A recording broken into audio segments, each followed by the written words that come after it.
9 mai 2025. Heureux de vous retrouver encore dans le cadre de l'émission Parole aux Africains. Comme d'habitude, nous sommes avec nos frères d'Afrique qui sont ici. Nous allons débattre d'un sujet clé, la suspension des activités politiques sur toute l'étendue du territoire malien. Il faut qu'on en parle, parce que beaucoup de nos frères qui nous suivent en Afrique et qui n'ont pas accès à la langue bambara doivent comprendre les enjeux, les pourquoi nous sommes arrivés là et quelles peuvent être les conséquences d'une telle décision. L'émission, comme d'habitude, est présentée par ma modeste personne, Issa Diawara. J'ai deux invités avec moi. Et ils ne sont plus à présenter. À ma droite, vous avez l'inspecteur de la douane à la retraite, le doyen Daniel Koulibaly. Et à ma gauche, vous avez, comme vous le savez, un jeune chercheur, un journaliste, un jeune leader très engagé également. Il s'agit de notre frère, camarade, collègue, Drissa Mementa. Doyen, recevez nos salutations. Bonsoir à vous, Jawara. Bonsoir à tous les travailleurs de Gandhi TV. Et bonsoir surtout aux téléspectateurs ou aux auditeurs qui nous écoutent. Merci. Drissa. Je vous remercie pour l'invitation. Et de passage, je salue tout le peuple africain, tous ceux qui nous suivent actuellement, et un grand remerciement aux tontons qui acceptent d'être là les vendredis pour nous tenir. Voilà, merci. Le Mali ne finira jamais de le remercier assez pour son engagement. Chaque vendredi, ce n'est pas que le Mali, pas que l'Est, c'est l'Afrique, même au-delà de l'Afrique, qui profite effectivement de son expertise. C'est l'Afrique qui gagne. C'est pourquoi du 23 au 24 mai, d'ailleurs les Africains présents ici au Mali, à Bamako, vous êtes invités à la journée Golden Days pour découvrir les immenses potentialités du sous-sol du Mali et comment peut-être avoir accès à ces marchés. Le Mali, c'est une terre d'investissement, pas comme l'a voulu faire croire Emmanuel Macron.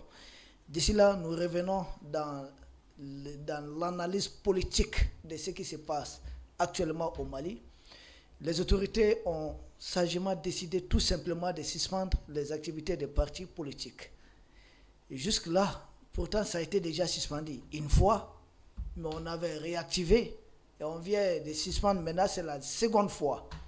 Pourquoi? Est-ce la classe politique ne s'est peut-être pas comportée telle les autorités le voulaient, ou est-ce les événements à la devanture du palais de la culture, parce que les autorités avaient fait évacuer l'enceinte du palais de la culture, parce que face au peuple qui se révoltait, donc on se retrouvait dans une sorte de pro et anti.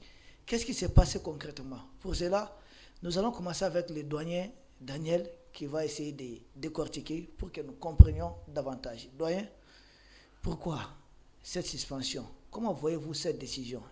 Il faudrait voir un pont, faire un lien avec ce qui s'est passé au Palais de la Culture? Ce qui s'est passé au Palais de la Culture n'est qu'un élément visible de la situation. C'est des choses qui remontent très loin. Si vous prenez l'historique des mouvements qui ont fait partir, à la suite desquels il y a eu des coups d'État, il était normal que les autorités actuelles ne laissent pas prospérer un tel mouvement qui peut s'aimer la zizanie dans le pays. Et pour cela, il y avait un argument juridique très fort, pratiquement qu'on ne peut combattre, la préservation de l'ordre public.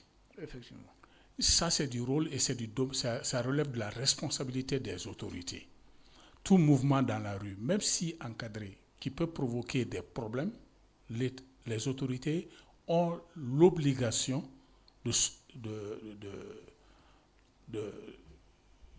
d'y mettre fin. Et donc, si vous considérez les mouvements, parce que je crois que le problème des Maliens, nous ne nous rappelons pas de ce qui s'est passé. Et rappelez-nous un peu. Ce qui s'est passé, c'est que le coup d'État contre Modibo Keïta, c'était un coup d'État où on avait senti la population n'était pas contente. Pour le moins, ce qu'on peut dire, il y avait des grognes. Et le coup d'État est tombé à un moment donné où les gens en avaient par-dessus la tête des rumeurs ou surtout le comportement des milices. il y avait le comportement des milices, il y avait le rationnement dans les coopératives. Même le pain était rationné. C'est-à-dire chaque matin, on passe pas à la boulangerie, à la coopérative, c'est là-bas où on achetait le pain. Et en fonction du nombre de membres de la famille, on peut te donner, puisque tout le monde est connu, toutes les familles étaient connues, on te donne 1 ou 2 ou 3 pains. Et même pour en avoir plus, c'était tout un problème. En plus de cela, il y avait la rumeur selon laquelle les gens vont faire la cuisine carré par carré. C'est-à-dire que certaines maisons devaient se mettre en commun, faire la cuisine et tout le monde venait manger là-bas. Cette forme de socialisation n'était pas connue chez nous. Bon. Et donc, il y avait une grogne latente. Et le coup d'État était bienvenu parce que les gens en avaient vraiment par-dessus la tête. Mais ensuite, le coup d'État contre Moussa Traoré, c'est parce que les gens sont sortis dans la rue. Il y a eu des mouvements. Et à tort ou à raison, suscités de l'extérieur ou pas, je ne sais pas, mais ce qui est factuel, c'est que les gens sont sortis dans la rue pour manifester contre le régime en place. Il y a eu un coup d'État. Ensuite, contre ATT, je ne parle pas ça coup d'État. Moi, je ne suis pas d'accord avec beaucoup de gens qui disent que c'était un coup d'État. Non, ce que je crois, ma conviction, c'est qu'il y avait eu une mutinerie qui a déclenché les choses. Et moi, je rapproche ça de la marche qui avait été faite par les Mitterrand contre De Gaulle en son temps, où ils étaient descendus dans la rue, où Mitterrand disait « le pouvoir est dans la rue ». Il a fallu une contre-marche du parti qui a soutenu De Gaulle. Et De Gaulle même s'était réfugié à Baden-Baden, en Allemagne. Et c'est le général Patton qui est venu, qui l'a soutenu, où il était parti, qui l'a fait rentrer, et ils ont organisé une contre-manifestation. Donc la contre-manifestation fait partie des éléments d'évolution dans une démocratie. C'est ce qui risquait d'arriver. Oui, mais avec ATT... Avec ATT, mais ça reste un coup d'État parce que les présidents étaient renversés. Le président était... On dirait, moi ce que je fais un rapprochement avec, parce que ATT a déserté, selon ce que j'ai compris, le palais. Et le pouvoir, comme l'a dit Mitterrand, était dans les rues. Et on a laissé la place à ceux qui sont venus de Kati. Moi, je considère, en tout cas, c'est une façon d'analyser, chacun a sa pensée, c'était une mutinerie qui s'est transformée, puisque le président était tellement affaibli que lui-même, il a déserté le palais et il n'y avait pas de riposte à organiser. Ceux qui devaient venir pour l'appuyer, c'était ceux qui s'étaient agglutinés autour de lui pour le soutenir au présidentiel et pour l'accompagner. Personne n'est sorti pour faire une contre-marche. Et donc, le pouvoir est facilement tombé. Mais ensuite, parce qu'il y avait une situation délétère au nord, nos soldats commençaient à être tués et n'importe comment. Ouais. On était en repli tout le temps et tout ce qui s'ensuit. Donc, ATT était affaibli. Mais ensuite, le coup d'État contre IBK, c'était aussi à la suite d'une marche, le mouvement M5 qui a pris la rue. Nous, on considère comme une révolution. Oui, bon, qu'on considère révolution ou pas, ce qui est factuel, c'est qu'il y a eu des mouvements dans la rue de la population. Maintenant, on ne tire pas de leçons. Pourquoi? Parce que ça veut dire chaque fois que la population se lève pour manifester contre le pouvoir en place, il y a un troisième homme qui surgit et qui prend le pouvoir.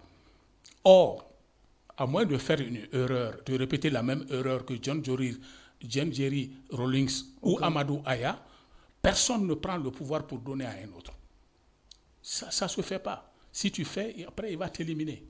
Amadou Aya éliminé par IBK, ça n'a pas surpris. Moi, ça ne m'a pas surpris. Ça ne se fait pas.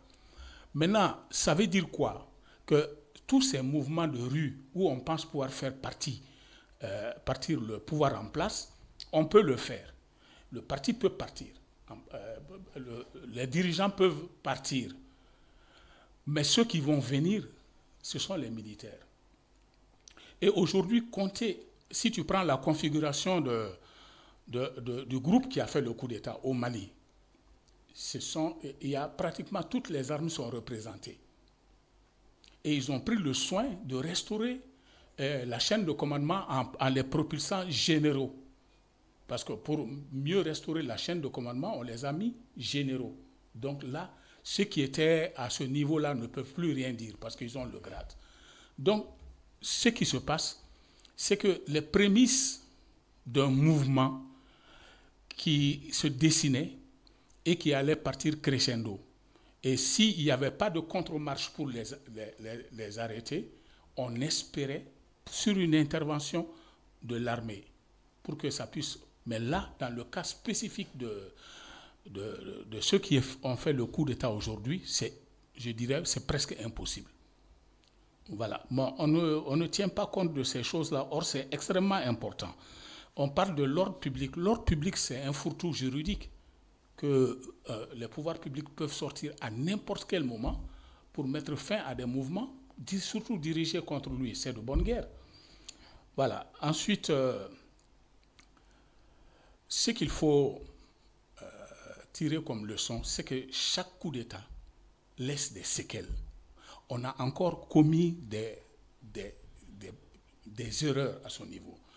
De tous les coups d'État, les 4 présidents qu'on connaît qui ont fait l'objet de coups d'État, seul Moussa Traoré a été jugé. On a fait un coup d'État contre Modibo, Modibo n'a pas été jugé. Coup d'État contre ATT, ATT n'a pas été jugé. Coup d'État contre Ibeka, Ibeka n'a pas été jugé. Ça veut dire quoi? Si on fait un coup d'État contre un président, ça veut dire qu'on lui reproche quelque chose. Et après le coup d'État, on doit le juger normalement pour ce qu'on lui reproche. Si on ne le fait pas, ces turiféraires, ceux qui étaient dans le même camp que lui, vont constituer un groupe qui va revendiquer le fait qu'ils n'ont pas commis d'infraction, puisque le tenant du pouvoir n'a pas été poursuivi. Donc, c'est ce qui fait qu'aujourd'hui, au Mali, vous avez des modibistes, vous avez des gens de la tendance de Moussa, vous avez des gens de la tendance de ATT, vous avez des gens de la tendance de Ibeka, et même un peu, même s'il n'a pas été un homme politique, des gens de la tendance de Amadou Aya qui approuvait toujours son acte. Comment voulez-vous arriver à mettre tout le monde ensemble pour travailler à un but commun? La faute, c'est que ceux-ci n'ont pas été jugés. Moussa seul a été jugé. Et même ce jugement-là, on a vu que les choses ne tenaient pas la route. Voilà. Merci, doyen. Merci. Drissa, nous revenons vers vous. Les activités des partis politiques suspendues. La devanture du palais de la culture, on a entendu des slogans vraiment pas très jolis. Qu'est-ce que vous en pensez? D'abord, le douanier a parlé de 3 événements, c'est-à-dire les événements de 68, 91, 2012. Ensuite 2012. Quand vous prenez les 2 événements, c'est-à-dire l'événement de 68 et l'événement de 91, ont quelques dénominateurs en commun. C'est-à-dire en 68, nous étions un pays jeune qui était sur la voie de la rupture. On voulait couper le cordon ombilical entre nous et le colonisateur. Donc ça nous a posé énormément de problèmes. Il y a eu beaucoup de concurrence, beaucoup de manipulation et surtout beaucoup de pression. Les gens sont là, ce qui s'est passé autour de la monnaie, ce qui s'est passé autour de beaucoup de choses. Donc à l'époque, la République du Mali était confrontée à une offensive qui venait de la France. Donc c'est comme si la France cherchait par tous les moyens à se débarrasser de Modibo Keïta qui se battait pour une souveraineté totale, une indépendance totale de notre pays. Et forcément, à chaque fois que le colonisateur est confronté à ce genre de problème, il s'appuie sur quelques éléments intérieurs du pays pour faire dégager l'élément qui est là, qui les dérange. On a vu ce qui s'est passé. Voilà. Et en 90 également, vous avez vu que Moussa Traoré avait des problèmes avec François Mitterrand. Oui, François Mitterrand. Après la conférence de Bâle, où l'objectif de la démocratie, c'était faire après, ou bien c'était passer plus tard aux ajustements structurels. C'est que l'ex-président Alpha Mbar lui-même l'a dit. Il a dit, après les événements de 91, quand ils sont venus au pouvoir, pour eux, bon, on a fait partie Moussa, nous sommes en démocratie, maintenant on doit commencer le développement. Et il dit, au lieu que nous nous concentrons sur le développement, on est venu nous imposer les ajustements structurels. Les ajustements desquels, si on accédait à ça, c'était comme si brader le pays.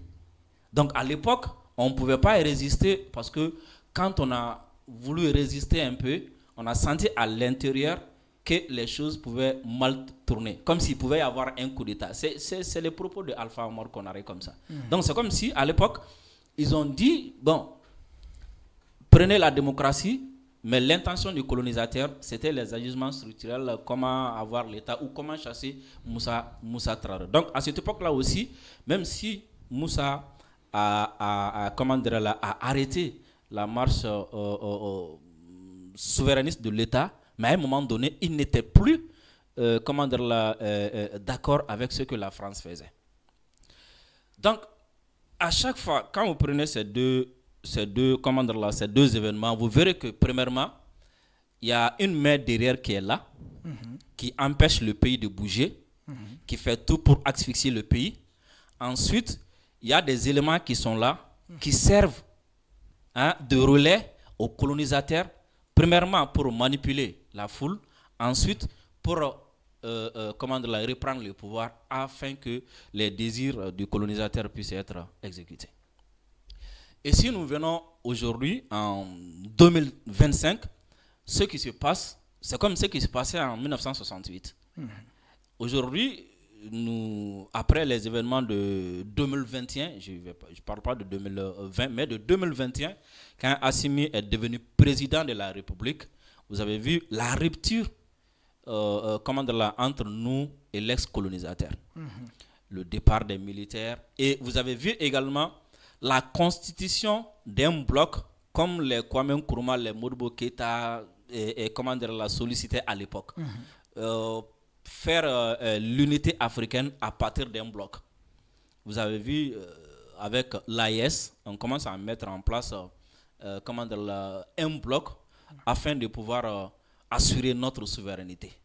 Et dans ce bloc-là, vous entendez beaucoup de souveraineté, des ressources naturelles, et vous avez même entendu des histoires de monnaie. Donc ça veut dire que, également ici, les intérêts du colonisateur sont en jeu. Et également, le colonisateur essaie par tous les moyens de passer par d'autres personnes afin de détourner le combat et asphyxier le pays.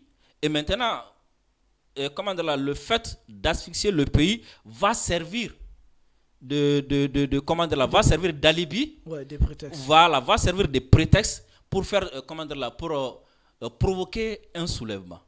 Donc, quand vous venez sur le terrain, il y a différents acteurs. Il y a des acteurs, c'est vrai, hein, nous sommes dans un pays en guerre. La guerre fait des victimes. La guerre fait des blessés, la guerre fait des frustrés. Il y en a qui ont été victimes de la guerre. Et ils souffrent. Et ils cherchent coûte que coûte à ce que leur souffrance puisse être atténuée. Il y a des gens comme ça qui revendiquent souvent la sécurité, qui revendiquent souvent autre chose. Il y a des commerçants qui, à cause de la guerre et surtout à cause de ce qui se passe entre nous et la France, vous savez, les Occidentaux, c'est eux qui contrôlent le système financier. Oui. Le SWIFT et autres, là, c'est eux qui contrôlent ça. Donc les transactions, ils peuvent se servir de ça comme un levier pour faire du mal au pays et aux commerçants. Donc il y a également des commerçants qui souffrent et qui demandent également à ce que leur souffrance soit atténuée. Maintenant, il y a d'autres personnes qui, depuis 2021, n'ont pas accepté qu'on coupe le lien avec l'ex-colonisateur. Et qui, à chaque fois, soit ils se rendent en France, soit ils sont là pour dire que ce qu'on a fait, ce n'est pas bon. Il faut qu'on retourne avec l'ex-colonisateur. Il faut qu'on se mette d'accord avec lui. Il faut qu'on arrête de combattre les terroristes. Il faut qu'on arrête de faire ceci, de faire cela. Il faut qu'on mette le pays à la disposition de la CEDEAO et autres là. Et ils sont là également à se battre. C'est eux qui se servent de tous ces prétextes-là pour mobiliser, pour galvaniser, et ils ont les moyens communicationnels du colonisateur. Vous voyez, à chaque fois qu'eux, ils font 2 pas, c'est les médias du colonisateur qui sont là pour relayer. Par contre, ceux qui sortent pour dire nous demandons la sécurité aux militaires, il faut que les militaires viennent nous sécuriser, mais nous faisons confiance aux militaires, ils ont travaillé, mais nous voulons qu'ils viennent encore nous sécuriser. Ces messages-là, soit ils coupent ces messages, soit ils ne font pas passer ces messages-là. Parce que dans ces messages-là, on va voir clairement que non seulement les Maliens font confiance à leur armée, ils vont également comprendre que l'armée qui est là est en train de travailler. Donc, voyant tous ces, prenant en compte tous ces acteurs et tous ces faits, la suspension des activités des partis politiques, vous savez, l'État a le devoir et l'obligation d'assurer la sécurité des 22 millions de Maliens, sinon même plus de 22 millions. Et l'État, sinon même le gouverneur ou le président, ils ont l'obligation d'assurer la quiétude, la tranquillité et la sécurité des quelques 4 millions ou quelques d'habitants de Bamako. Donc à chaque fois qu'ils voient qu'il y a une situation qui se présente, et surtout quand les gens appellent à manifester et que les terroristes joignent leur voix à ces manifestations, à ces appels, et que ces terroristes aussi sortent pour demander à leurs sympathisants ou à leurs militants de se joindre à ces manifestations, et que ceux qui sont là depuis 2021, qui ont juré par tous les dieux qui vont renverser le pouvoir ou qui vont aider tous ceux qui vont faire renverser ce pouvoir, et si eux également ajoutent leur voix ou donnent leur voix, appellent leurs militants ou leurs sympathisants à venir manifester avec ceux qui organisent, ça doit quand même faire peur. Oui. Ça doit quand même faire peur. C'est comme si on est là, un membre du FLA ou un membre de Yadagali demande à ses militants de venir au palais. Et le terroriste, il est connu de quoi? Il fait des attentats. Oui, ça c'est clair. Il fait des attaques. Est-ce qu'on doit s'asseoir et regarder ça comme ça, sans réaction? Et surtout qu'il y a un problème entre les hommes politiques et leurs futurs électeurs. Parce qu'il faut qu'on clarifie une chose ici. Le problème n'était pas entre les partis politiques et l'État. Parce que c'est des citoyens qui sont sortis à travers des points de presse, à travers des manifestations, pour dire qu'eux, ils ne se retrouvent plus dans la gestion de la chose politique. Il y en a qui ont même demandé à ce que les partis soient dissous. Quand l'État a demandé, lors des concertations, l'État a demandé comment on va faire pour une nouvelle charte, ainsi de suite. Quand les recommandations sont tombées et que certains ont demandé la dissolution des partis politiques, l'État a dit quoi? L'État a dit non, je ne vais pas dissoudre les partis politiques, je vais juste abroger la loi sur la charte des partis politiques. Comme les partis eux-mêmes, il y a plus d'une centaine qui sont d'accord qu'il y a des problèmes dans la charte actuelle qu'il faut réviser. Donc pour réviser, il y a même certains partis ou certains hommes politiques qui ont reproché à l'État que les assises ont demandé la diminution des partis et que les partis continuent de fleurir. Donc l'État ne peut pas empêcher, l'État ne peut pas refuser de donner le récépissé à un demandeur s'il n'y a pas une loi qui est là qui lui dit non, ne donne pas, ou s'il n'y a pas une situation qui lui empêche de donner. Certains ont même traîné l'État devant la cour d'appel. Parce que l'État ne voulait pas donner des récépissés. Donc, pour mettre fin à tout ça, on donne des récépissés, on crée des partis politiques parce qu'il y a la charte. Donc maintenant, pour ne plus donner des récépissés, pour assainir l'espace, on abroge la charte, on va mettre en place une nouvelle charte et de là, tout va partir. Donc le problème n'était pas entre les partis politiques et l'État. Le problème, c'était entre les quelques partis politiques et les citoyens qui ne se retrouvaient plus dans la gestion de la chose politique. Merci. Donc pour terminer, oui. Donc si on laisse les partis politiques et ces citoyens qui sont tous maliens, qui doivent tous être protégés par l'État, si on les laisse s'affronter dans la rue, ça va finir par quoi? Alors nous savons que le terroriste se nourrit du désordre. Oui, ça, Donc, pour éviter ces 2 heures-là, moi, je pense que l'État a bien fait de suspendre les activités des partis politiques. Merci beaucoup. Drissa, oui, vous ajoutez quelque chose? Je voudrais qu'on ne laisse pas passer certains éléments de langage. Ok. Il faut les déconstruire à temps. Ok, allez-y. Vous avez parlé de la sortie d'une partie qui voulait manifester Au palais et au boulevard. On a vu des pancartes ou des slogans qu'on chantait la démocratie. Oui. Le retour à l'ordre constitutionnel, la démocratie. Ma question, est-ce qu'on était en démocratie? Ce n'est pas vrai. On n'était pas en démocratie. On était dans une démocratie dévoyée. Les règles de la démocratie ont été dévoyées pour se maintenir au pouvoir et pour faire n'importe quoi. Donc, cette démocratie tant clamée, là, tant recherchée, ce n'était pas celle-là qu'on a eue. On avait des partis politiques, c'est tout. Mais en ce qui concerne la démocratie, il y avait d'autres exigences. Quand on est en République, il y a 3 pouvoirs. Le pouvoir législatif, exécutif et judiciaire. Ces pouvoirs se contrebalancent et font un équilibre. Mais quand des partis politiques vont se réunir pour soutenir un candidat indépendant, le candidat indépendant, c'est quelqu'un qui nie le fait partisan, qui nie la nécessité de faire un parti politique. Et on va s'agripper à celui-là, beaucoup de partis politiques, pour le soutenir pour les présidentielles. Alors que s'il vient, il ne peut pas gouverner sans les partis politiques. Donc, il nie quelque chose au nom duquel il va gouverner. Et ceux qui sont partis politiques ont renoncé parce que leur définition, c'est se mettre ensemble pour conquérir et exercer le pouvoir. Ils laissent un indépendant qui n'a pas de parti exercer ça. Qui a ouvert la porte? Eux. Deuxièmement, il y a un équilibre dans le système de 1958, dans la constitution de 1958 que nous avons pratiquement reconduit. Il y a le président de la République et le président de la majorité présidentielle. Mais le chef de la majorité parlementaire, c'est le Premier ministre. Je ne cesse de dire, l'autre jour quand j'ai dit que c'était une hérésie politique de prendre Moussa Mara, c'est parce qu'il n'avait qu'un député.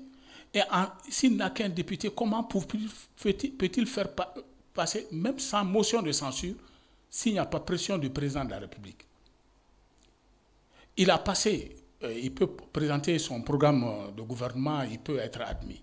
Mais dans les faits, dans l'application, il n'a qu'un député. Comment il va faire passer ses lois? Et donc, là où est la faute des partis politiques, c'est d'avoir accepté cette situation. Parce que c'est eux qui pouvaient mettre le président en minorité, ceux qui l'ont soutenu. Pourquoi ils ne l'ont pas fait? Son propre parti et d'autres grands partis qui sont venus s'ajouter comme EMP ou quelque chose comme ça, Ensemble pour le Mali, plateforme présidentielle, on dit on te soutient. EPM. Mais tu es en train de prendre un premier ministre. Tout le mandat de IBK s'est passé dans une guerre de tranchées entre lui et son parti à propos du Premier ministre. Il y avait eu 6 premiers ministres. Il y en avait eu un seul qu'il avait pris dans son parti, qu'il avait soutenu au départ. C'est tout. Et donc, ce parti n'a pas joué son rôle de contre-pouvoir. Sinon, ils auraient arrêté tout ça. C'est eux qui ont fait. Quand on dit que c'est Mahmoud Dicko qui a fait partir Soumaïlou Bouboué Maïga, c'est faux. C'est Soumaïlou Bouboué Maïga lui-même qui a commis des erreurs. Ça, c'est autre chose. On ne va pas rentrer là-dedans. Mais c'est qu'il y avait on avait projeté une motion de censure contre lui. Et il voyait le regroupement qui était là-bas pouvait le faire partir facilement. Ce n'est pas Mahmoud Dicko. Non. C'est le jeu partisan. C'est le jeu à l'Assemblée nationale. Mais pourquoi n'ont-ils pas réagi depuis ce moment-là de cette façon-là? C'est eux qui ont accompagné IBK ou bien ils ont laissé tomber IBK. Ils ont commis une faute. Merci. Ensuite, il faudrait que l'on revienne sur l'objectif qui était au départ réclamé par le M5 RFP. Mali Croix, celui qui l'a mieux résumé en français, c'est le Premier ministre Modibo Sidibé qui a dit refondation. Ça s'insère très bien.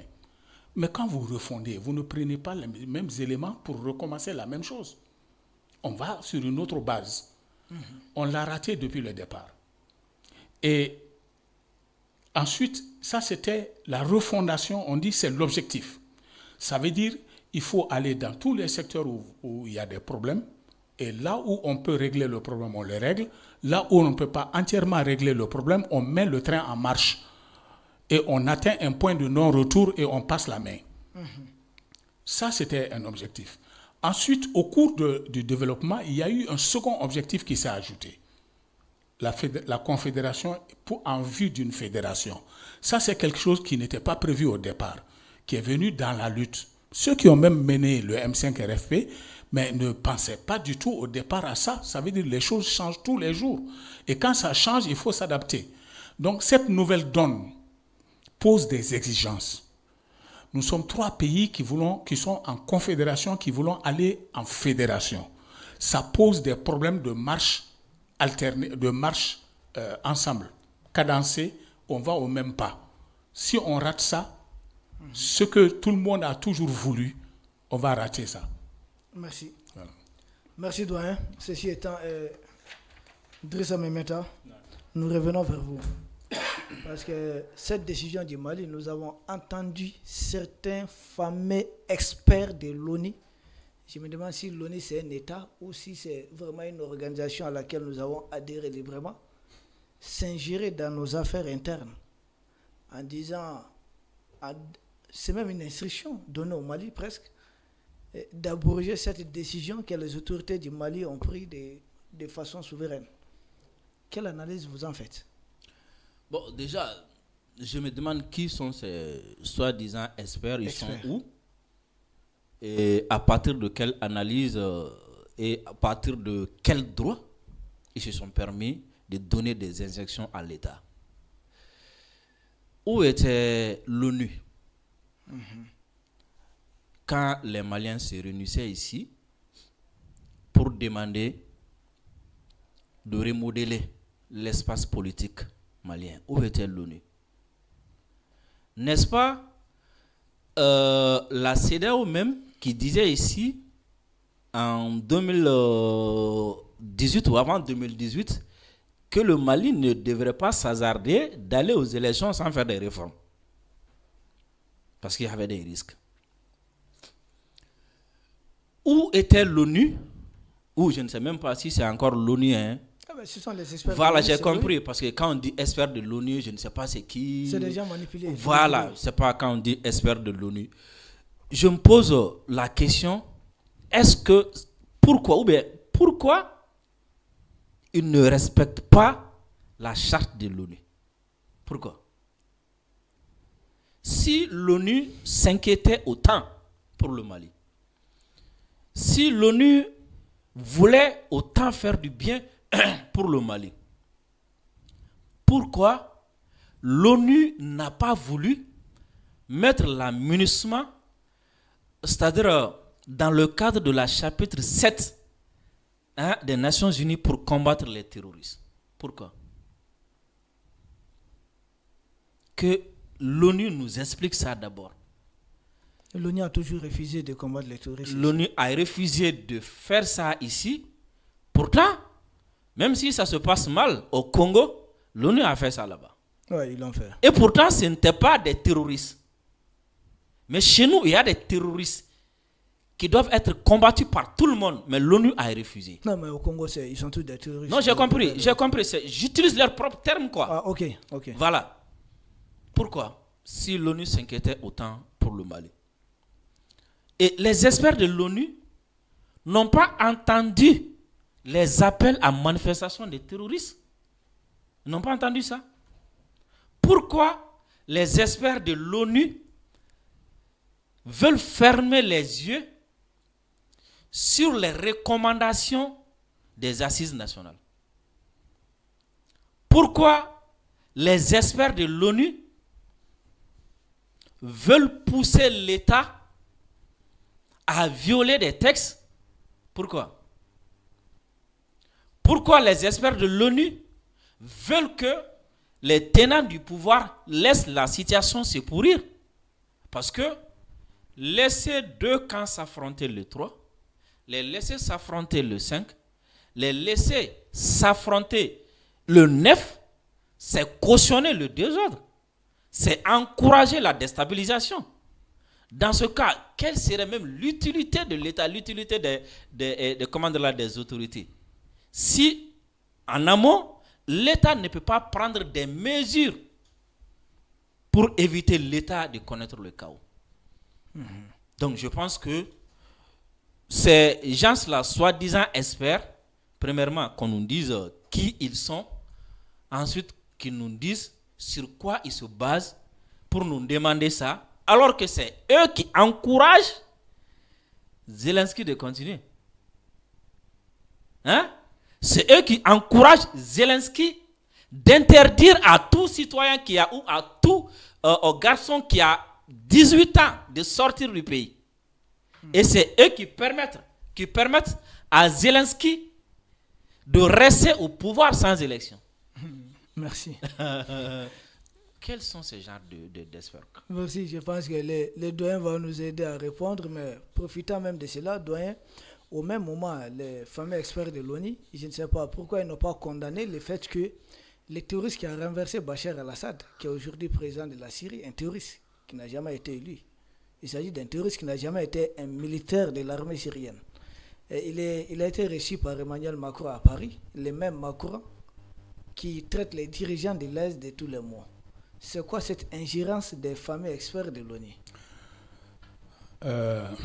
Diawara, il ne t'a pas échappé le fait que le monde est à un grand tournant maintenant. Oui. On était dans un monde unipolaire. Unipolaire, oui. Aujourd'hui, il y a un revirement. Oui. Il y a une cessation. On est en train d'aller vers un monde multipolaire. Qui, jusqu'ici, il y a les règles qui avaient géré ou gouverné le monde unipolaire qu'on tente de faire perdurer. Ce n'est rien d'autre que le devoir d'ingérence qu'ils se sont inventés pour intervenir là où ils veulent.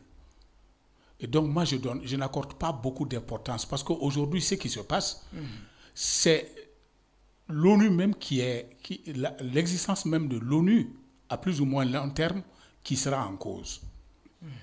Donc, à force de vouloir tirer sur la chose, on crée des apories, on arrive à la fin de la contradiction. Ça ne peut pas marcher. Ils sont à la fin de la contradiction. Oui. Une telle règle ne s'applique qu'au plus faible, à celui qui veut bien céder. Or, nous sommes dans une dynamique où 3 pays réunis vont se renforcer et vont rejeter, ne vont même pas tenir compte de ce que l'ONU a dit. Voilà.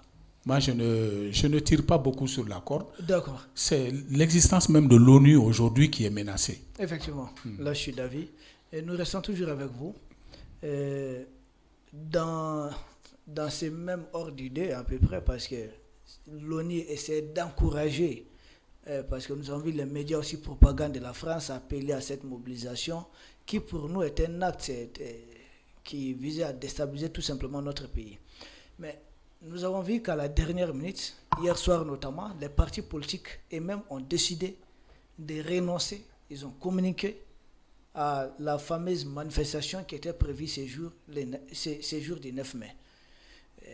Pour vous, quelles peuvent être les raisons principales? Est-ce que les partis ont senti qu'ils ne pouvaient pas mobiliser? Est-ce que les partis ont senti que les autorités allaient vraiment faire respecter l'ordre? C'est quoi en réalité pour vous les motivations? Je reprends un peu ce que Mementa, dans une de ses interventions, parce que moi je passe toute la journée sur les réseaux sociaux, il disait tout ça c'est de la communication. Et effectivement c'est de la communication. Parce que déjà, ce qu'on avait dit, l'État n'a jamais dit, les autorités de la transition n'ont jamais dit, au départ on dit démocratie, l'État n'a jamais dit que la démocratie sera remise en cause, ni le multipartisme sera remis en cause. L'État a sorti comme du chapeau magique une situation, on abroge la charte des partis politiques. On l'avait dit ici, de fait, comment est-ce qu'on appelle les activités étaient suspendues, de fait, parce qu'il n'y a plus de cadre juridique pour encadrer leur activité. c'était terminé. Mais l'État a cru bon nécessaire de prendre un acte pour mieux appuyer ça en disant, bon, les chartes sont abrogées. La charte est abrogée. Dès lors, ce n'est pas les partis politiques restent sur place. On ne les a pas touchés. On change de logiciel. On vient dire la démocratie est en jeu. On dit beaucoup de mots d'ordre qui n'avaient rien à voir avec ça. Mais c'est de la communication en quoi? Parce qu'aujourd'hui, on a un instrument de mesure qui est un faux instrument de mesure. Vous verrez, pour tout instrument de mesure, quand on fait une concertation qu'on appelle des gens, on dit non, ce sont des gens qui ne représentent pas le peuple malien. OK. Quand des gens se réunissent pour dire c'est nous sommes contre ce que les partis politiques veulent faire, non, ils ne représentent pas le peuple malien. Mais l'instrument de mesure qu'ils remettent en cause, eux-mêmes, ils s'en servent. Selon les données du ministère de l'Intérieur que j'ai compris, dernièrement, il y a 297 partis politiques, sur lesquels c'est 101 partis politiques. Donc, il reste 196 partis politiques qui ne se sont pas alliés à eux. Qui est majoritaire? Qui peut parler de peuple entre les partis politiques eux-mêmes? Premier problème. Deuxième problème, remplir le CICB ou remplir la salle Banzoumana Sissoko semble être l'instrument de mesure. Si les soutiens de l'État, des autorités actuelles de la transition sortent et remplissent la salle Banzoumana Sissoko jusqu'à déverser les gens dans la rue, qu'est-ce qu'ils vont dire? Ce n'est pas le peuple. Qui les a élus? Comment vous pouvez dire que c'est une majorité? Mais chose curieuse, je retrouvais dans la bouche de certains hommes politiques, lorsqu'ils ont pris la parole après que l'événement ait été annulé, qui disaient qu'ils remercient le peuple qui est sorti. Quel peuple? La foule qui était là, c'était ça le peuple. Ce qu'il conteste, lui, et c'est ce que lui, il revendique. Comment on peut aller dans des incohérences de ce genre? Pour ceux qui peuvent tirer à boulet rouge sur les contre-manifestants qui sont partis pour écouter. Là, on peut attaquer la police, mais à tort. Y avait-il des cartes d'invitation pour qu'on fasse la différence entre ceux qui ont le droit de participer à la manifestation et ceux qui n'y ont pas droit? Il y avait dit des t-shirts qu'il fallait avoir pour entrer. Comment la police pouvait faire la différence entre ceux qui sont là à l'appel des partis politiques opposants ou ceux qui sont là pour contredire ces partis politiques? Comment la police peut faire la distinction entre eux? Il n'y a pas d'autre solution que d'annuler. Ça, c'est des éléments dont il faut tenir compte. Donc, aujourd'hui, là, mais ils ont obtenu quelque chose. Comme il a dit, c'était de la communication. Mais c'est un jeu à somme nulle. On nous laisse faire. Ils étaient sûrs qu'on ne va pas les laisser faire. Ils sont sûrs qu'on ne va pas les laisser faire. Ouais, surtout après la pagaille. Ils ne vont pas le laisser faire. Mais si on ne le laisse pas faire, on va dire qu'ils ont peur de nous. C'est parce que nous avons beaucoup de gens avec nous. Voilà la conclusion. C'est en cela qu'eux, ils ont obtenu quelque chose, et un raisonnement absurde, par l'absurde, qui dit parce que nous a empêchés de le faire, donc c'est parce que nous sommes nombreux. Et donc, nous menaçons l'autorité en place. Et donc, nous sommes beaucoup de Maliens. Alors qu'il n'y a aucun élément pour compter ceux qui sont avec eux. Prenez, aujourd'hui, je suis sûr, vous faites sortir les 101 partis politiques pour qu'ils produisent le duplicata des 101 de tous les militants qui ont pris régulièrement leur carte. Il n'y en aura pas 100 000. Ce serait difficile. Oui. Parce que le Malien n'aime pas dépenser, ils ne prennent pas de carte. C'est comme au football. Hein. On aime les équipes, on va au terrain, on supporte, mais quand il s'agit de prendre la carte de l'équipe, on ne prend pas. C'est la même chose. La carte du parti, on ne prend pas. surtout des partis qui n'ont aucune assise idéologique politique. Donc voilà moi ce que je peux dire. Merci voilà. Beaucoup. Mais leur choix, ils vont se créer une fausse popularité et maintenant, leur choix est un choix sage. Ils ne peuvent pas continuer dans ça. Ils vont se dire, bon, on va attaquer sur le plan judiciaire. Il y a un préalable déjà qui avait été fait. 11 personnes avaient été arrêtées parce qu'il y avait une interdiction qu'ils ont violée. Et donc, si vous repartez, or ça c'est un fait accompli. Si vous repartez, c'est le même fait. Les partis politiques, on leur dit, non, c'est suspendu. Et c'était suspendu. C'est d'autres qui ont violé ça. Et ça n'a pas été remis en cause par les autorités judiciaires. Aujourd'hui, c'est juste pour prolonger le mouvement. Voilà. Merci Idrissa. Oui. Les doyens ont évoqué beaucoup de raisons, sans doute qui ont conduit ces partis politiques à revoir leur copie. Est-ce que vous avez quelque chose d'autre à ajouter? Comme l'avait dit le douanier, la manifestation n'avait pas de base juridique. Je pense que beaucoup se réclament d'être républicains et de défendre la Constitution. La Constitution dit « L'État reconnaît et garantit dans les conditions fixées par la loi ». C'est très important. Dans les conditions fixées par la loi, la liberté d'aller et venir, le libre choix de la résidence, la liberté d'association, de réunion, de cortège et de manifestation. Donc ça veut dire que toutes ces libertés doivent être encadrées par une loi. Et cette loi, c'est quoi? Ici, s'agissant des partis politiques, c'est la charte des partis politiques. Parce que c'est dans cette charte-là qu'il y a la façon d'organisation, les manifestations et autres. Là. Et cette charte dit, les marches ou meetings de protestation ou de soutien des partis politiques ne sont pas soumis à une autorisation préalable. Cependant, les organisateurs sont tenus d'informer les autorités compétentes au moins 48 heures avant la date de la manifestation. Les organisateurs assistent les autorités publiques dans le maintien de l'ordre. N'est-ce pas? C'est pas ce qu'on a vu au Palais de la Culture.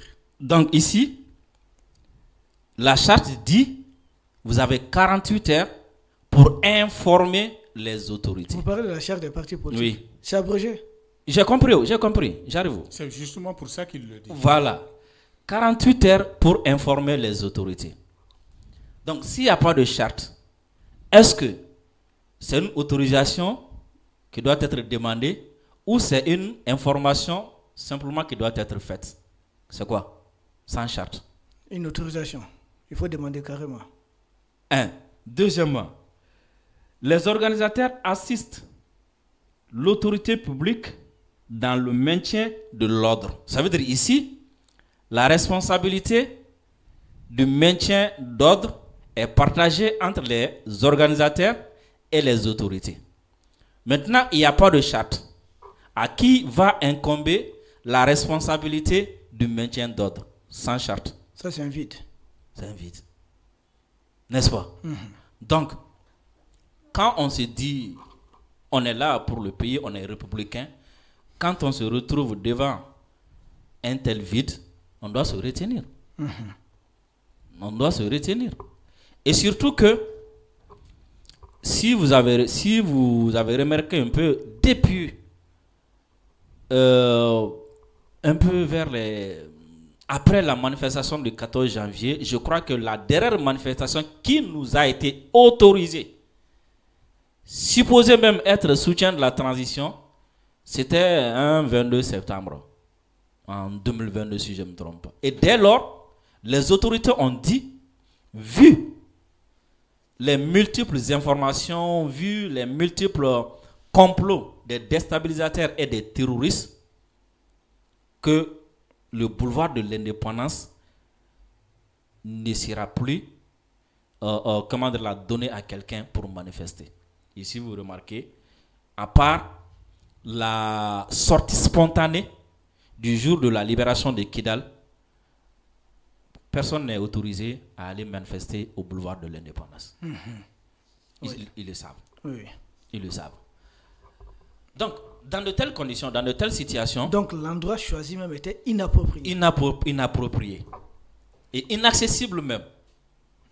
Est-ce que vous voyez? Et surtout, la charte est abrogée. Donc, ça veut dire que comment travailler n'est plus défini. Et en plus de ça aussi, les activités des partis politiques sont suspendues. Alors qu'une manifestation est une activité politique pour les partis. Oui. Donc, ils savaient bel et bien que cela n'allait pas aboutir. Mais comme le doyen l'a dit, c'est une opération de communication. Que ce soit le palais, que ce soit la maison de la presse, ou que ce soit le 9 mai, vous avez vu, les médias sont là. Ici, on parle d'eux. Donc, ça va amener les gens à parler d'eux. Donc, c'est comme si ça va amener les gens à faire véhiculer leurs messages, leurs images, et surtout, faire croire à l'opinion internationale qu'au Mali, les gens ne sont plus d'accord avec les autorités. Et que les gens ont commencé à s'opposer aux autorités. Comme si, au Mali, les gens auparavant, tout le monde baissait la tête par peur des autorités. Comme si, à chaque fois que tu vois un regroupement ou bien un individu applaudir Assimi, c'est parce qu'il a peur des armes, de l'arme que Assimi a. Alors que c'est tout à fait le contraire. À chaque fois ici que les militaires ont tenté quelque chose qui ne rentre pas dans le cadre de la souveraineté ou bien qui ne rentre même pas dans le cadre de la demande populaire, les gens se sont exprimés pour dire non, il n'y a pas une dictature ici. C'est les citoyens qui ont demandé à ce qu'on affirme notre souveraineté. C'est ce qui a amené le départ de l'armée française. Je suis le témoin vivant. Nous avons manifesté contre ces autorités pour demander le départ des militaires français. Il y a eu affrontement. J'ai eu des jambes fracturées. Par fini, ils ont accédé à la demande populaire. Nous avons manifesté pour demander le retrait de l'amunissement. Ils ont accédé à la demande populaire. Nous avons demandé à ce que les terroristes soient combattus, à ce qu'il y ait des armes. Ils ont accédé à la demande populaire. Ils ont libéré Kidal. Et maintenant, c'est le peuple aussi qui demande. Et maintenant, c'est le peuple qui demande aussi. Donc, il faut que le monde comprenne que ces autorités sont en train d'exécuter les recommandations du peuple. Ils ne sont pas des dictateurs. Est-ce que vous comprenez? Donc, ces sorties-là, je pense que c'était des opérations de communication. Et ils ont eu cette opération de communication. Maintenant, ils ont renoncé à la sortie du 9. Bien vrai qu'on ne se comprend pas sur beaucoup de choses, même si l'opération de communication a failli marcher ou quoi. Je les encourage à continuer dans ce sens. Merci. À éviter des confrontations, à toujours chercher à dialoguer, à réfléchir même sur comment dire, la future charte des partis politiques. Qu'est-ce qui doit être mis dedans? Qu'est-ce qui ne doit pas être mis dedans? À réfléchir même sur eux-mêmes. Et pour savoir pourquoi nous sommes tant décriés. Qu'est-ce qu'il faut faire pour apaiser la frustration du peuple? Je les encourage dans ça. C'est ce qui est mieux pour le Mali, c'est ce qui est mieux pour les Maliens. Et je vais terminer par quoi? Ils ne sont pas, comment dire, sans savoir que nous sommes en guerre générale. Je n'ai jamais vu dans l'histoire du monde un pays en guerre qu'on vient reprocher ou bien qu'on vient demander la démocratie, la liberté d'expression dans un pays en guerre. Je n'ai jamais vu ça. La guerre déjà, la guerre restreint les libertés. Aujourd'hui, qui peut prendre sa voiture ici et aller tranquillement à Kidal et revenir? Personne. Personne, oui. Donc, même si c'est ton droit d'aller et revenir, l'État a l'obligation de t'empêcher d'entrer, de prendre cette route-là pour ne pas quand même être victime des terroristes. Donc, c'est une forme de restreindre ta liberté. Donc, ne perdons pas ça de vue. Ne faisons pas comme si le Mali n'est pas en guerre. Reconnaissons que nous sommes en guerre et que le fameux Macron même qui disait que ceux qui demandent tant à l'Ukraine, même si c'est la France qui était en guerre, lui il n'allait pas faire ça. Mais donc, il envoie ses mercenaires ici. Ici, donc reconnaissons ça et avançons. Voilà. Merci beaucoup. Merci. D'ailleurs, nous sommes loin d'être une dictature, mais si ça peut soulager la conscience de la barbarie de la dictature impérialiste, c'est leur problème. Nous, tout ce que nous savons, d'ailleurs, je dois rappeler l'histoire, et je suis un passionné de l'histoire aussi. Quand la France a fait sa fameuse révolution de 1789, il y a eu ce qu'on appelle la loi du suspect, où plus de 40 000 citoyens français sont passés par ça. Je vais même donner un nom, que les internautes tapent le nom de Robespierre. Ah, Robespierre, oui. Ah, voilà. Ah, c'était qui? Ah, oui. Et lui-même, il a fini d'ailleurs exécuté. Voilà. Et nous rappelons aussi que le président du Mali, Ibrahim Boubacar Keïta, a démissionné, puis il était libre de tous ses mouvements. Or, la France, le roi qu'on avait destitué, a été guillotiné. Pas que lui, sa femme a été guillotinée aussi. Et son garçon de 17 ans a fini ses jours dans des cellules sombres de cette dangereuse prison. Et d'ailleurs, affamé. Donc, un garçon de 17 ans, un mineur, qui a fini ses jours dans des conditions horribles. Le Mali n'est pas à ce niveau. Nous sommes loin d'une dictature, mais si ça peut les aider dans le cadre de la guerre de communication, ça peut faire leur affaire peut-être, mais nous, on continue. Quatrième question. Je voulais savoir quelque chose, parce que me mettre à laisser entendre quelque chose qu'il ne faudrait pas laisser passer comme ça. Le boulevard de l'indépendance, les autorités avaient laissé entendre que le contexte ne s'y prêtait pas de permettre de tels rassemblements en plein cœur de Bamako, parce que le boulevard de l'indépendance est vraiment en plein cœur de Bamako. Mais ces gens ont insisté directement sur le boulevard de l'indépendance. Plus grave encore, c'est un vendredi qui a été choisi. Et le vendredi, généralement, c'est après les prières de vendredi. Donc facile peut-être pour eux d'essayer d'avoir suffisamment de monde. C'était quoi leur projet? Il y a point d'interrogation. Mais faut-il voir un lien? Parce que pendant qu'ils souhaitent ces manifestations, nous avons constaté qu'il y a des attaques qui commencent à se multiplier contre les positions de l'armée malienne. Mais Dieu faisant les choses, l'armée a pris le dessus et puis l'armée est en train de mener des opérations. La dernière grande attaque de juillet, c'est 6 drones kamikazes contre les camps de Thessalite. Tous les drones ont été neutralisés. Faut-il voir un lien? Parce que les mêmes terroristes d'ailleurs de FRLA ont publié sur leur page les manifestations qui étaient prévues ici à Bamako, manifestations du Sud.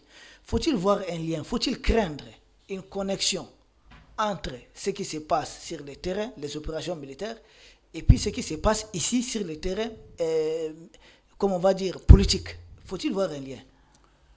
Je vous avais cité ici Jacques Chirac, qui disait que l'homme politique reproduit toujours le schéma qui lui a réussi.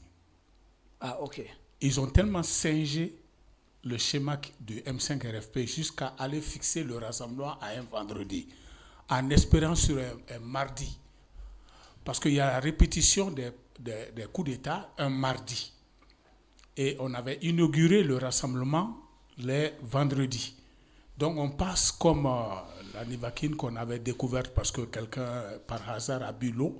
On pense qu'en s'agenouillant, en marchant, et puis on va aboutir au même résultat. Et donc, c'est justifié ce que Chirac disait. On reproduit le schéma qui a réussi.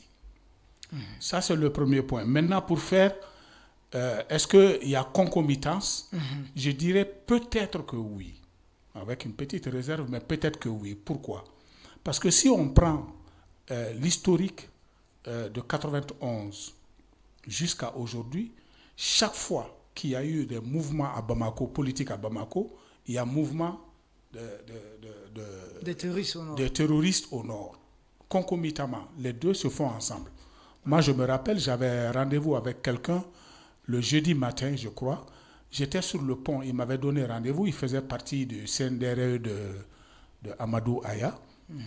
Je devais le voir pour essayer de lui donner ma façon de comprendre les choses. Sur le pont, on me dit que ça a été attaqué, il y a eu des attaques jusqu'à Kona. Et dans le même temps, il y avait un mouvement qui était prévu ici pour sortir avec, je crois, Omar Mariko et beaucoup de gens. Donc il y avait la contestation dans la rue. Et donc la concomitance entre les mouvements à Bamako et les attaques laisse penser, il y en a eu tellement qu'on se dit, il y a forcément un lien de cause à effet. Surtout que 91, c'était aussi après des vagues d'attaques. Et même 2012, c'était le massacre d'Aguelog, beaucoup de villes attaquées. Et puis une mobilisation ici. Ensuite, c'est même 2020, avant 2020, depuis 2015, c'est des massacres dans beaucoup de villages. Donc là, cette fois-ci, parce que les mêmes jours qu'il y a eu cette sortie au Palais de la Culture, il y a eu une attaque très monstrueuse à Mourdia, où des civils ont été presque lynchés, 4 civils. Des vivres ont été brûlés, ont été incendiés. C'est pourquoi nous disons, faut-il craindre réellement une connexion? Oui, mais et puis les terroristes des FLA, pour finir avec ça. Il y a 2 connexions possibles. La première connexion, c'est va résulter de la concomitance entre le mouvement politique ici et le mouvement terroriste à l'intérieur. Ça, c'est la première connexion. Et on a eu plusieurs fois l'occasion de voir que les deux sont partis ensemble. Ça, c'est un. Deuxièmement, il y a une connexion avec un plan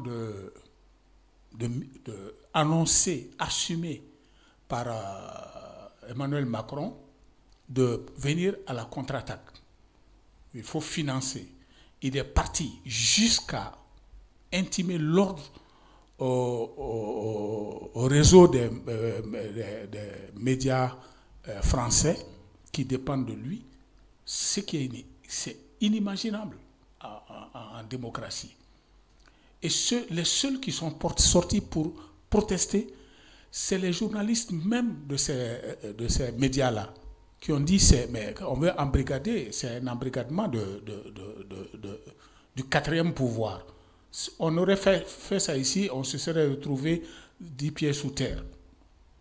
Mais là-bas, il le fait. Et il dit, il intime l'ordre assez... Bon, pour les ambassadeurs, c'était bien, c'était compréhensible. Mais il dit, il met le financement nécessaire. Et aujourd'hui, je t'ai envoyé l'autre jour, ils ont créé un média qui est destiné uniquement à contre-attaquer les 3 pays de l'AES pour rétablir le pays. Donc, à tout le moins, on peut dire que on peut se demander s'il n'y a pas une concomitance entre les mouvements qui sont en train de se déclencher. Si tu prends des éléments de langage, ça n'a pas commencé maintenant. On profite de tout. C'était énergie, mais après énergie, quand on a trouvé la solution pour financer le déficit énergétique en prélevant 100 francs, mais tu n'as pas vu les gens monter au créneau partout de façon orchestrée avec les mêmes éléments de langage. Aujourd'hui, c'est une 3e phase. Est-ce que ça ne rentre pas dans le plan de Emmanuel Macron? Pour le respect que j'ai pour nos hommes politiques, je ne dis pas oui. Mais je dis qu'il leur faut faire attention à ne pas avoir des intérêts communs ou une complicité objective. Merci. On va avancer rapidement. Mimeta, vous avez quelque chose à ajouter? Oui. Est-ce qu'il y a une connexion? Raison pour laquelle moi, j'insiste toujours sur le fait que nous sommes en guerre. Et raison pour laquelle également, j'ai plusieurs fois appelé, demandé aux personnes que je connais et surtout même aux hommes politiques de faire extrêmement attention, de s'asseoir et de réfléchir. Ces manifestations, ce désordre, ce chaos va profiter à qui? Parce que vous n'avez jamais vu, vous n'avez jamais entendu un terroriste faire des appels à ses sympathisants, à ses militants de nous rejoindre pour manifester contre la CEDEAO. Jamais. Vous n'avez jamais entendu ou vu un terroriste appeler ses sympathisants ou ses militants à nous rejoindre pour sortir, défendre l'AES. Alors, si un terroriste sort appelle ses sympathisants, ses militants à rejoindre un mouvement, ça devrait être les organisateurs eux-mêmes s'arrêter pour se demander. 2025 daga han wahta wana maison de presse la Bamako. Daga l'air wana 16h30. L'acte que nous allons daga poser saga wan 16h30. Nati wagra arriver à cette conclusion. Bon, ati wagra marhanan démocratie. Ati wagra marhanan Mali. Ati wagra nous n'avons pas le même combat, mais ils appellent à sortir avec nous. Donc ça veut dire que notre combat les arrange. Ils vont profiter de notre combat. Donc même s'il n'y a rien entre, entre eux, même s'il n'y a pas de connivence, quand même, le résultat, la finalité de ce combat-là allait faire l'affaire des terroristes. Et nous savons tous que, à moins que celui qui n'est pas là pour l'intérêt du Mali, sinon tous ceux qui arrangent le terroriste n'arrangent pas le Malien. Que ce soit nous, que ce soit les partis politiques et autres là. Deuxièmement, je vous ai tantôt parlé de ceux qui sont installés en France, entretenus par les autorités françaises. Par le DGSI. Voilà. Qui se servent de la presse française et qui véhiculent le narratif des autorités françaises et qui ont juré de faire tomber les autorités. Et pour ça, même s'il faut s'aimer le chaos, même s'il faut que les Maliens s'entretuent, ils sont prêts à faire ça. Donc dans ce cas, si vous appelez à sortir ou bien si vous commencez à mener des activités et que ces gens-là commencent à se joindre à vous, commencent à appeler ces militants à vous rejoindre, c'est à vous de vous arrêter à un moment donné pour réfléchir. Attention, nous n'avons pas le même combat que ces gens-là. Eux, ils veulent le renverser. Nous nous battons pour autre chose. Donc, arrêtons pour un instant. Ou bien, démarquons-nous de ces gens-là. Pourquoi? Parce qu'ils ont montré que l'acte que nous allons poser va les servir. Donc, pour ça, renonçons à ces actes-là.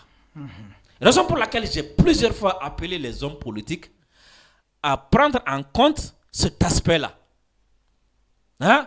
Qu'il y ait des liens ou pas, ça c'est autre chose. Je préfère même les accorder le bénéfice du doute qu'il n'y a pas de lien.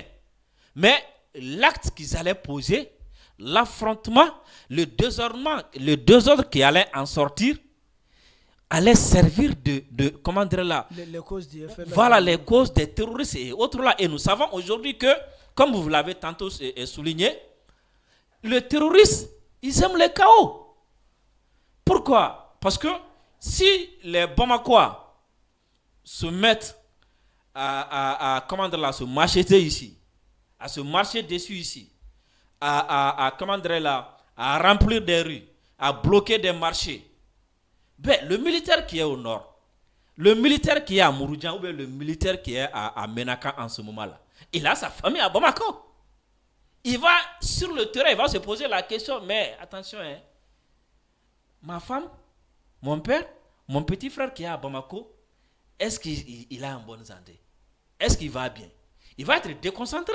Ouais, raison pour laquelle les terroristes cherchent à semer les deux ordres ici pour pouvoir surprendre le militaire qui est sur le terrain. Pour démoraliser. Pour démoraliser. Donc, en connaissance de cause, tu ne dois pas servir de flanc pour ça. Donc, je les accorde le bénéfice du doute. Comment dire là? Je reconnais même. Il y a des patriotes parmi eux. Il y a parmi eux des gens qui aiment le Mali, mais qu'ils pensent à chaque fois qu'ils vont poser des actes, qu'ils réfléchissent dans ce sens-là, et afin de renoncer à ces actes, à ces actions qui vont semer le désordre, un désordre qui ne va arranger que les terroristes, un désordre qui ne va arranger que celui qui veut renverser le pouvoir, et nous allons retourner dans l'éternel recommencement. Merci. L'éternel recommencement, ce qui ne nous arrange pas. Merci Mehmet, nous restons avec vous toujours, parce que nous avons, l'autre jour, il y a une manifestation spontanée à Caille aussi. Nous, bon, beaucoup d'analystes ont été un peu surpris, je ne sais pas s'il les fallait ou pas, chacun a son opinion là-dessus, mais une manifestation spontanée à Caille a mobilisé plus qu'un appel de 101 partis politiques. Et puis à Bamako, une ville de plus de 4 millions d'habitants. Comment comprendre ça? C'est tout simplement l'expression de la frustration, quoi. Parce que les milliers de personnes que vous avez observées à Kayi, c'est eux qui votent. C'est eux qui sont des militants, souvent des partis politiques. C'est eux qui devraient soutenir ces partis politiques-là. Mais lorsque ce sont eux qui sortent pour dénoncer les agissements des partis politiques, ça veut dire qu'il y a une frustration. Raison pour laquelle j'ai tout le temps appelé les hommes politiques, comme on dit que le bon sens est la chose la mieux partagée du monde, à revenir à des meilleurs sentiments, à ne pas penser ou croire que le problème c'est entre eux et les tenants du pouvoir.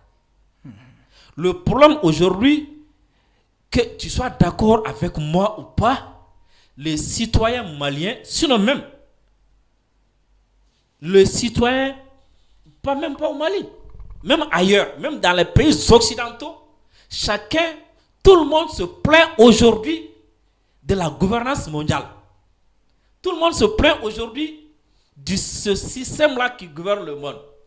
Et si vous observez même sur la scène internationale, vous voyez que les partis classiques ont des difficultés à mobiliser, ont même des difficultés à faire élire leurs candidats. Hein? La Roumanie est l'exemple palpant. Il y a 2 ou 3 jours.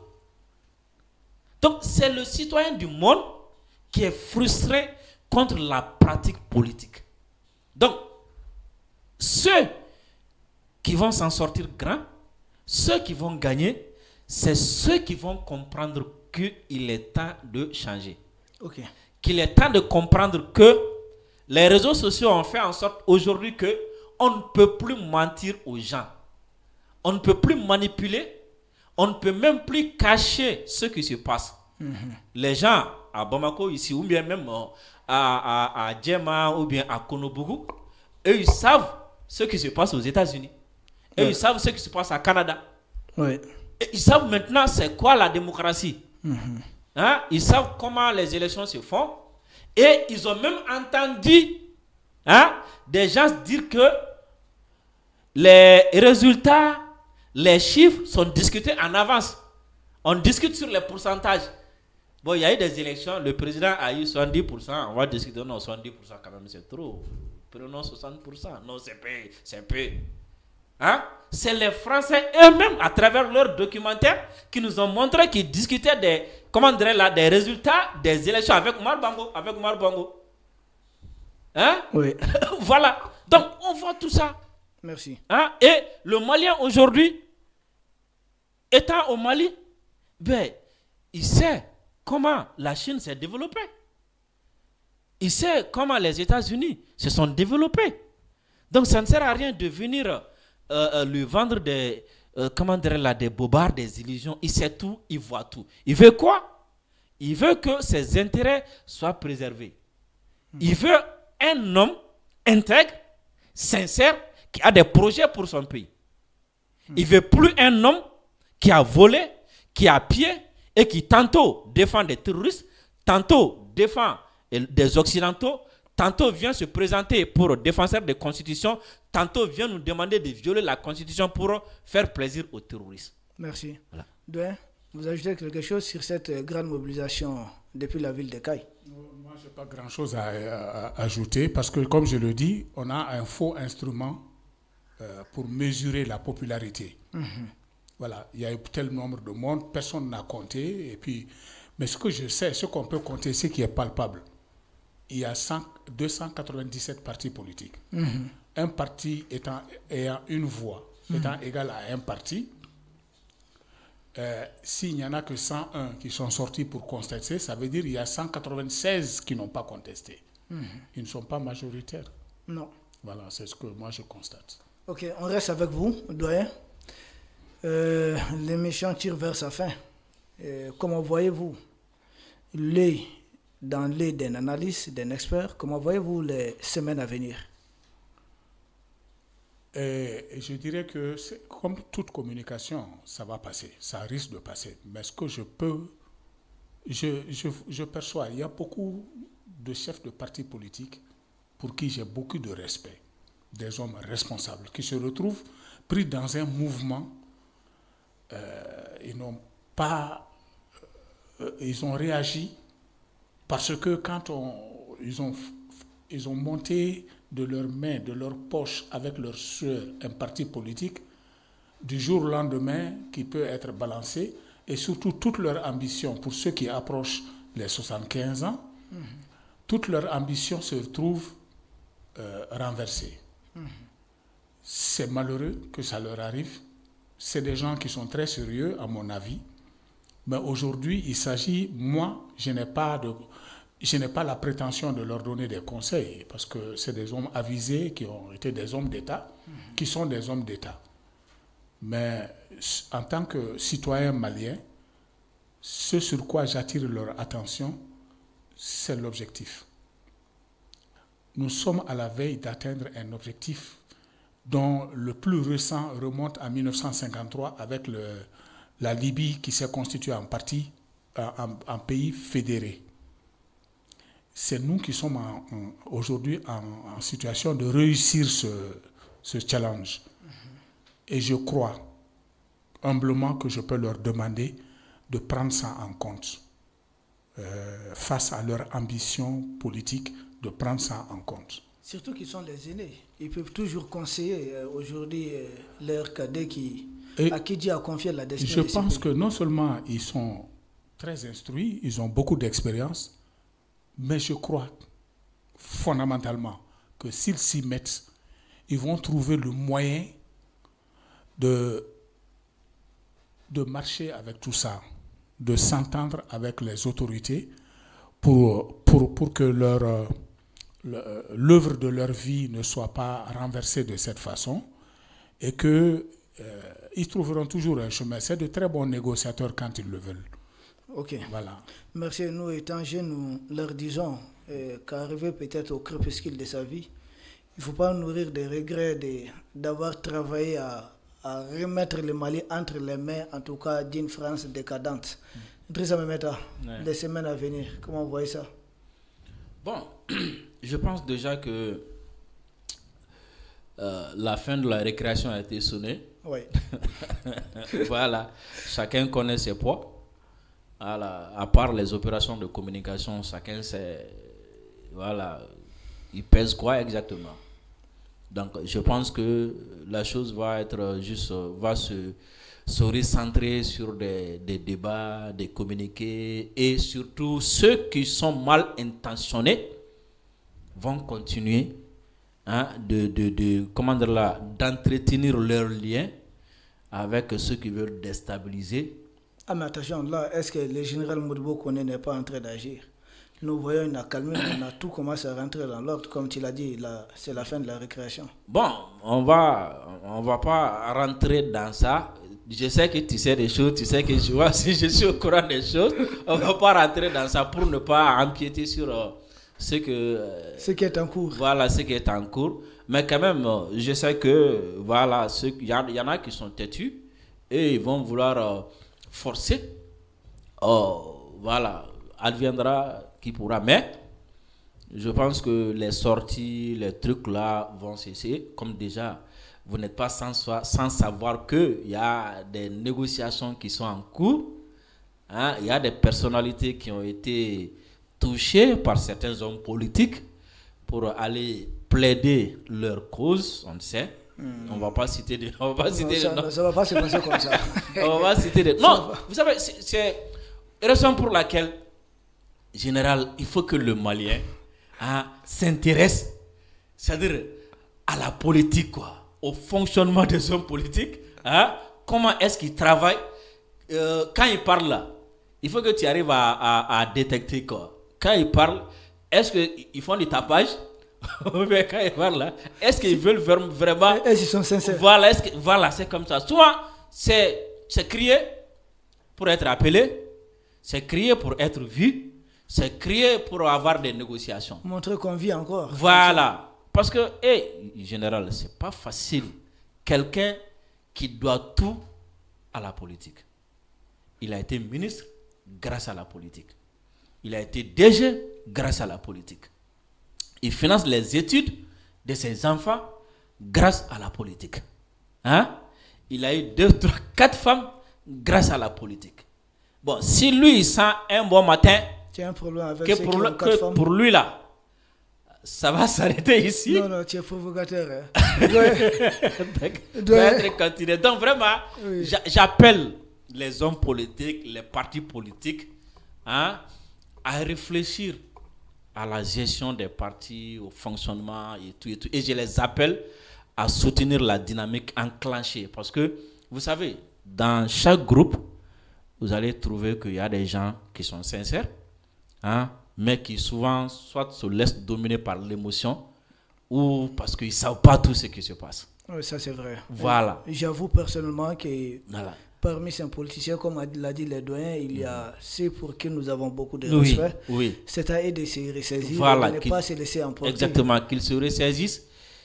Le combat qu'ils ont à mener est différent de celui des Bazoum maliens. De celui de beaucoup de personnes. Bazoum maliens. Donc, bon, qui se retirent et laisser ces gens-là continuer dans leur histoire de renversement. Et on verra à la fin. Ok, merci. Vous ajouter quelque chose? Ce que je peux ajouter, c'est que l'enchaînement des situations a fait qu'ils ont pu être entraînés dans un jeu extrémiste. Au départ, c'était une relecture de la charte des partis. C'était bienvenu, tout le monde, il y avait un consensus. Paf, il y a eu des mots d'ordre pour dire il faut carrément dissoudre les partis politiques. Ils se sont retrouvés en face de situations qui n'existaient pas auparavant. Et donc, dans la foulée, ils ont réagi à cette situation qui se profilait parce qu'ils se sont dit, bon, ben, mieux vaut prendre le devant et combattre cette affaire de dissolution des partis avant que ça ne se fasse. Parce que si ça se fait, on sera gros gens comme par devant. Donc, on prend le devant pour essayer de mettre fin à tout ça. Ils se sont trouvés entraînés dans des situations qu'ils n'avaient pas prévues. Et moi, je le comprends. Et ces situations de minime au départ, qui étaient une relecture, allaient toucher fondamentalement aux partis politiques qu'ils ont créés et soutenus. Et aujourd'hui, leur carrière politique est en jeu. Et donc, je comprends cette démarche. Ils n'ont pas eu le temps, le recul nécessaire, mais je pense qu'il y a beaucoup là-dedans qui sont sérieux, qui vont se retrouver dans le mouvement de masse, mais qui vont à petit prendre du recul par rapport à toute cette situation, mieux réfléchir et voir comment être du bon côté de l'histoire. Merci. Merci beaucoup, doyen. Cette émission, nous arrivons au terme de cette émission. Peut-être nous avons besoin de prendre votre point de vue sur le voyage du président burkinabé, le président Ibrahim Traoré, son excellence, qui a été très bien accueilli à Moscou pour la célébration, en tout cas de la victoire sur les nazis. Comment voyez-vous ce voyage? Parce qu'on dit qu'il a été très bien accueilli, surtout par le président Poutine. Ce voyage était un marqueur. Partout où il y a eu des événements, d'abord, ce dont on parle aujourd'hui le plus dans le monde, c'est la guerre en Ukraine et l'AES. Les deux sujets à l'honneur partout. Même les réseaux sociaux, quand tu veux avoir des vues, tu vas faire des émissions contre l'AES, par exemple, tu auras beaucoup de vues.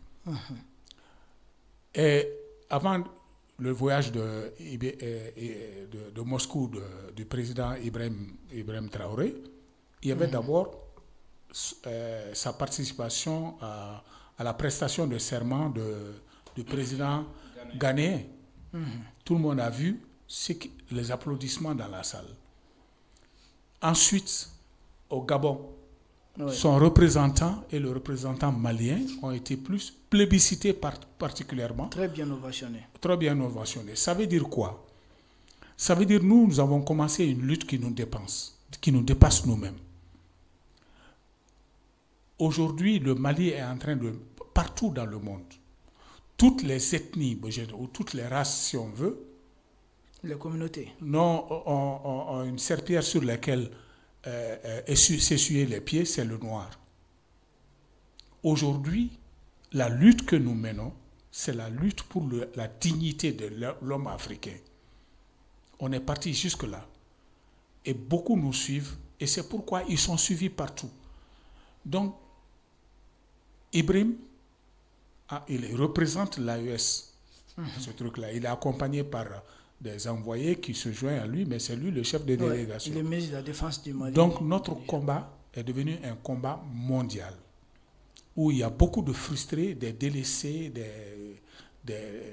comment est-ce qu'on appelle, des damnés de la terre, surtout les Noirs, qui se retrouvent dans ce combat. Si ils ne sont pas des Noirs, ils ont été blessés par la gouvernance mondiale qui est en train de mettre tout en l'air pour son seul profit.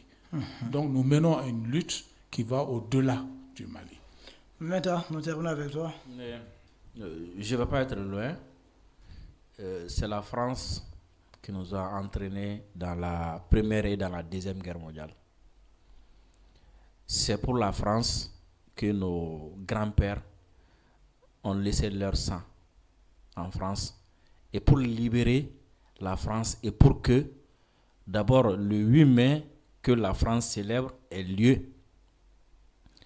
Et cette France a fêté le 80e anniversaire de la capitulation de l'Allemagne nazie.